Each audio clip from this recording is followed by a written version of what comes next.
waayahay marka waxaan u soo noqonayaa gobolada ayaan eegi doonaa 11 gobol ee hadda jirta ee dawlad deegaanka Soomaalida ayaan eegi doonaa marka goboladaas gobolka ugu xagga baaxadda gobolka Doolo ayaa ugu baaxad weyn oo 46,797 square kilometer ayaa ku fadhiya waxa ku xiga City waxa ku xiga Afdheer Liibaan ayaa ku xiga Jarar ayaa ku xigta Shabeelle ayaa ku xiga Qorraxay ayaa ku xigta Faafan ayaa ku xigta Daawa iyo Nogob ayaa ugu dambeeya ugu yar marka Nogob ayaa ugu yar Doolona way ugu weyn tahay xagga baaxadda dhulka marka gobolada Doolo iyo City iyo Afdheer iyo Liibaan iyo Jarar markaan eegno 3 jeer iyo ka badan ayay ku soo labalaamayaan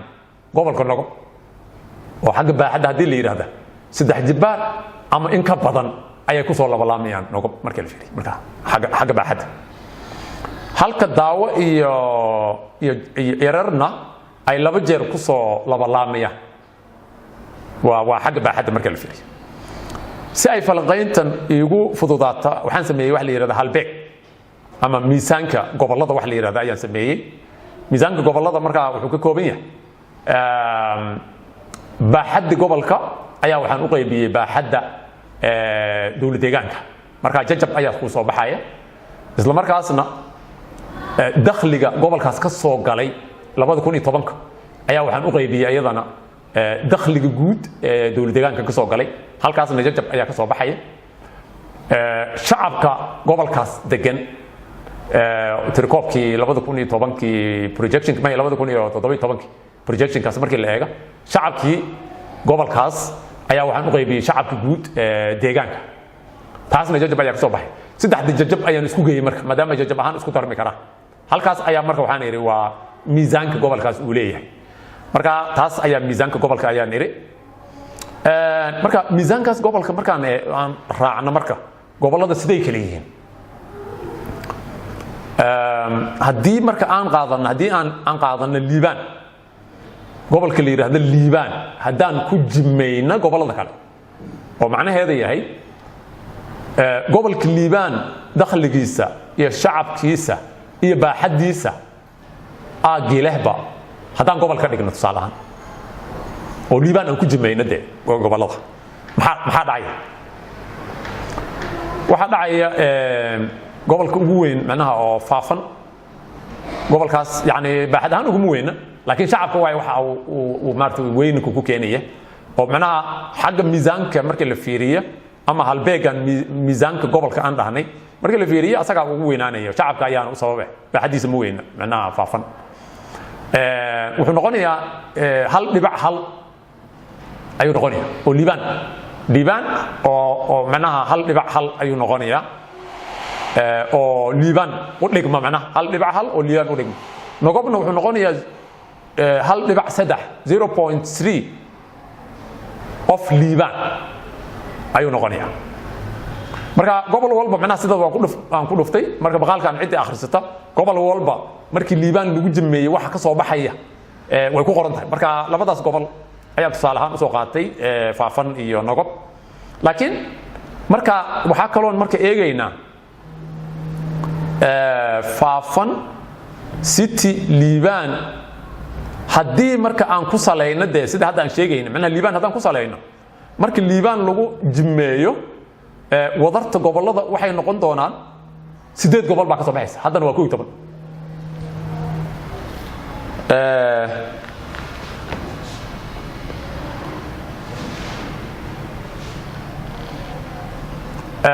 hadda waa 11 gobol way goboladeena laakiin markii Liibaan lagu jimeeyo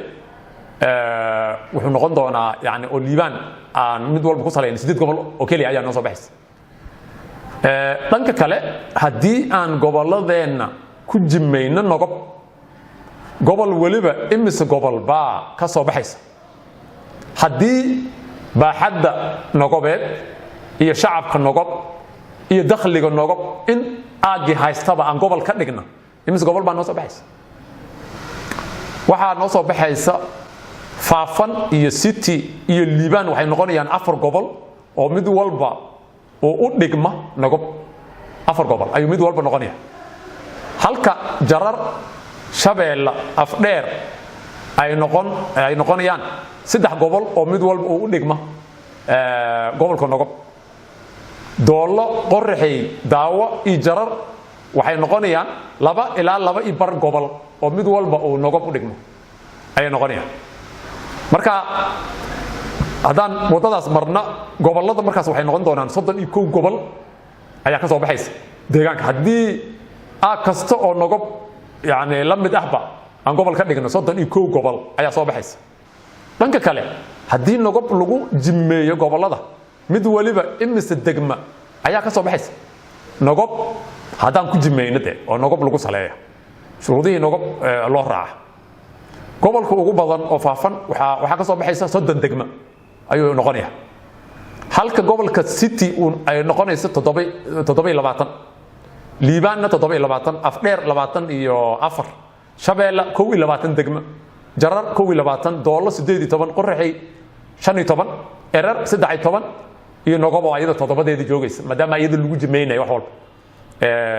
marka halkaas markaan taas raacna oo nogob aan ku jimeeyna degmooyinka waxay noqonayaan 214 degma ayaa ka soo baxaysa dawlad deegaanka hadaba qoraagan sidoo aaminsan yahay degmooyinka gobolada in ay kala bataan way dhici kartaa degmooyinka gobolada way kala badnaan karaan laakiin waa inay jirto sabab cilmiyeysan mabaaxadda ayaa macnaha lagu saleeyay ma waxa lagu saleeyay dakhliga ma shacabka ayaa lagu saleeyay inta wax ka baxsan shuruud kale miyaa lagu saleeyay hadii waxyaabahaas aan lagu saleeynin oo gobolka ugu yaraa uu dhowr gobol sii noqdo isla markaana degmooyinka ugu badan uu yeesho maxay ku salaysan tahay salahan gobolka liiban la dhihi jiray awal hore mana 4 degmo ayuu ka koobnaa dolaado filtu mooyaal iyo hudet marka 2 degmo oo dhan iyo 2 degmo oo dhan ay ahaayeen 2 degmo oo mooyaal iyo hudet degmooyin kalena waa lagu daray 2 degmo kale lagu daray gobol baa laga dhigay gobol gees u taagan baa laga dhigay labadii kale dolaado iyo filtuna waa lagu daray 2 degmo waa lagu daray laakiin 2 degmo lagu daray gobol laga ma dhigin maxaa lagu saleeyay ma filti iyo dolaado ayaa ka dakhli yar ma baaxadda ay ka yar yihiin ma shacabka ay ka yar yihiin kama yar waa ka badan yihiin meelaha waxyaabo badan way ugu badan yihiin ba oo xagga dakhliga iyo xagga baaxadda waxa soo dhan way ugu badan yihiin isku ma dhow marka hadii markaas yaani markaas dadka madaxda ah oo markaas joogi ay ku saleysneed wax sharci oo kale ku saleysneed malaha wax cilmi oo kale ku saleysneed malaha waliba liibaan de 4 degmo 3 degmo kala lagu soo daray markaas gobol ay noqotay fiiq gobolka fiiq la dhihi jiray 9 gobol ee hore inuu ugu yar yahay moogayeen ugu weyneen oo maartay godayna kama weyneen afdheerna kama weyneen jigjigana kama weyneen qabdahar xataa kama weyneen liibaan kama weyneen shiniile kama weyneen macna kama weyneen oo wardheer kama weyneen dhinac walba hadii laga fiiriyo xagga dakhliga xagga baaxadda xagga shacab intaba laakiin 2 gobol laga dhigay maxaa lagu saleeyay waaye waxa marka halka yeela hadaba maxaa dhacay macnaha yaani arinta iyada maxay keenaysaa salahan meel hal gobol lahayd hadaad 2 gobol ka dhigto ama meel aan degmaba marka hore yaani hadaad meel degmooyinkeedii badisa dadka ka shaqaaloobaya way badanayaan dadka maaragtay magacaabista ku imaanaya way badanayaan mashaariicda loo qabanaya way badanaysaa waa in iskuulo loo dhis hadaad meel gobol ka dhigto meel tuuleed hadaad gobol ka dhigto waa in zonal hospital loo sameeyaa high school waa in loo sameeyaa dakhligana ayada ma keenayso dakhliga waa in degmooyinka idin laga soo aruuriyo haye marka dadka ka shaqaaloobayna halka iyada way badanaysaa marka cadaalad daradii oo dhan ayaa sii fidaysa hadhowna Soomaalida way sii kala fogaanaysaa marka qodobadaas ayaga ayaa halkaas waxay keenaysaa yaani majority kala badnaan oo aan ku saleysneen xaqaa'iqda aan ku salaysnayn kala badnaan been ah xildhibaanada hadda mar dhaweeyta degmooyinka aan sheegay 10 degmo ugu dadka badan iyo markaan isbarbar dhignay 10 degmo ugu dadka yar يعني 10 ugu dadka badnaay meeshii la rabay inay ka soo gasho 198 xildhibaan waxa ka soo gashay 49 marka 10 ugu yareedna 3 ka soo gashay 10 kan ugu yar iyo 10 ugu badan ma kala duuna shacab ahaanna midna 300 kun iyo bar meelahaas 350 kun meelahaas ka soo ayaa joogta midna 2 milyan iyo 300 kun ayaa joogta xildhibaanna waa inuu shacab ku saleeyo shacab uu matalaya inta arrimahaas jiraan marka yani Soomaalinimada ma iman karta cadaaladna ma iman karta arinta iyadana waa in laga dhiidhiyaa oo laga hadlaa waa in wax laga qabto marka guud ahaan marka maxaa marka waxyaabaha marka qodobkan aan aniga soo jeedinayo waxa kamid talo bixinta aan soo jeedinayo waxa kamid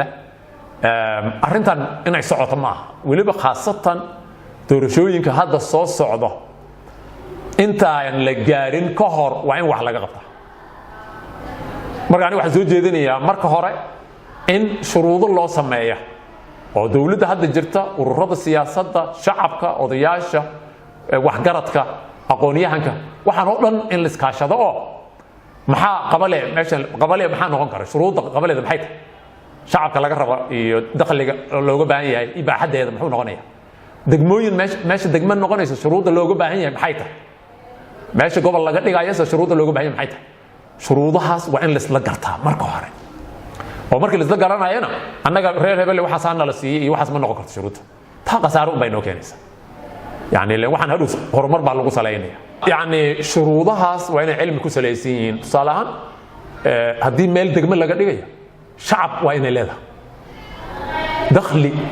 waa inay leedahay ilaa ay xad baaxadna waa inay leedahay manaa laba degmo oo 10 kilomitir 20 kilomitir soo jira maxay sheegayaan ilaa meeshan adeeg degmada waxa loogu talagalay inay adeeg bixiso marka shuruudahaas markii la sameeyo meel allaala meeshii degmo noqonaysa ama kuwa hadda jira ha noqdaan ama kuwa cusub ha noqdaan in degmo laga dhigo weeyaan marka arrimahaas macnaha dadka qaarkood waxa laga yaabaa inay dhibsadaan laakiin waxaan leeyahay aniga cid walba waa inay arrintaa iyada macnaha maartay ka hadasha oo maaragtay shuruudahaas waa in la sameeyo aniga waliba waxaan qabaa soo jeedinayaa talada kale soo jeedinayaa waxa weeyaan in shirweyne la qabto Soomaalida shirweyne loo qabto shirweynahaas macnaha arrimo badan ayaa macnaha shirweynahaas looga hadlaya laakiin mid kamid inay noqoto waxyaabaha qaladaadkii hore dhacay in la sax marka waxa laga yaabaa inaan loo baahanin degmooyinka hadda jira qaar inaan la baabi'inin waa dhici kartaa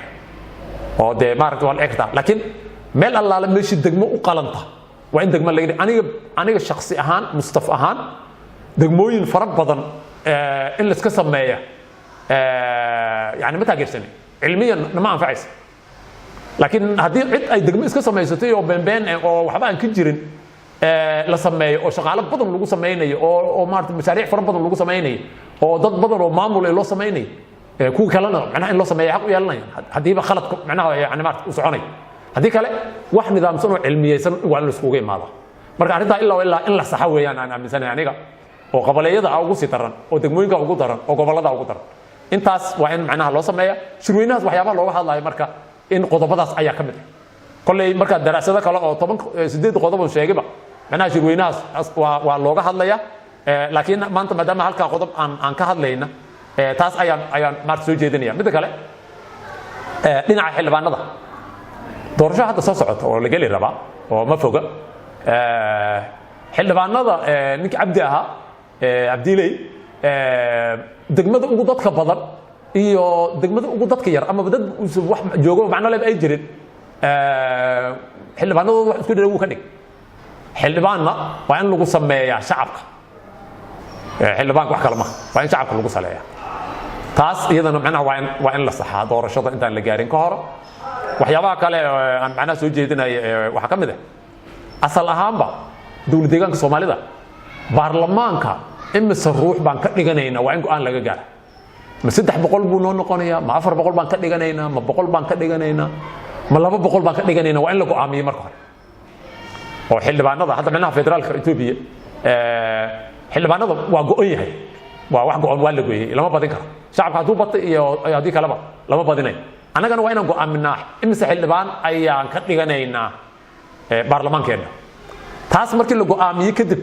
ayadoo shacabka lagu saleynaya waa in degmooyinka loo qaybiyo markaa degmooyinka waa in loo qaybiyo oo waxaa dhici karta degmada ugu yar inay 1 xildhibaan noqoto degmada ugu badanna inay 10 xildhibaan noqoto dhici karta ma aha meeshan macnaha wax oo compromise lagu galaya ma aha waa in shacabka lagu saleeyo ayada xildhibaanada markaas kadibna mashaariicda iyo waxyaabaha la midka ah ayadana qodobo kale marar kale ayaan macnaha aan ka hadli doona laakiin maanta waxyaabaha ugu muhiimsan oo inaan ka hadla aan doonayay waxyaabahaas ayaa kamid ah aad baa u salaamantihiin dhammaan dadka macnaha maqaalkan daawan doona qodobo kale ayaan macnaha soo dhigi doona maalmo kale insha Allah taala laakiin maqaalkan naftiisa YouTube-ka iyo social media iyo meelahaas oo dhan ayaan dhigi doona waa ra'yiga laga soo dhibin ra'yiga macnaha caafimaadka qabo dhan waan soo dhaweynaya taas marka saas ayaan leeyahay mid kale aniga waxaan aaminsanahay kulliga Soomaalida macnaha Ethiopia marka loo eego waa meelaha dhulka ugu ballaaran Oromiya ayaa laga yaabaa inay naga badan tahay laakiin kan labaad ama ayaan noqonaynaa ama kan koobaad aan noqonaynaa tan kale dakhli aad u fara badan ayaa leenahay shidaal ayaa meelo badan hadda laga helay meelo badan oo kalena waa laga heli doonaa maadaama aan meelo badan la qodin haddadaan 3 meelood oo shidaal badan laga helay ayaa jirta oo maaragtay sida Shilaaba iyo Ilaala iyo Hel Quraan shidaalkooda macnaha waa cad yahay hadda soo saaridii ayaa hadda lagu tala jiraa meelo badan oo kalena macnaha shidaalku ku soo bixi doona insha Allah taala waxaan leenahay webiyaasha ugu badan oo deegaamada marka la fiiriyo yani deegaamada kale oo Ethiopia macnaha webiyaal badan la jira laakiin deegaankeena webiyaal weyn uu leeyahay oo fara badan ayuu leeyahay dhul aad u ballaaran oo wuxuu leeyahay maaragtay wax beerashada ku haboon waxa kale oo leenahay xoolo aad u fara badan ayaan leenahay maaragtay marka waxaan leenahay maaragtay xagga khayraad fara badan ayaan leenahay haddaan annaga aan midoobin oo aan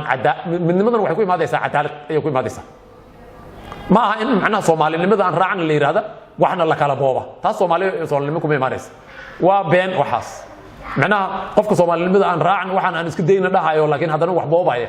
qofka kalena aqli ayuu qabaa oo arkaya Soomaalida waxay ku imaadaysaa inaan nidaamyo dejinna aniga asal ahaan waxaan aaminsanahay nidaam ayaa lagu kala bixi karaa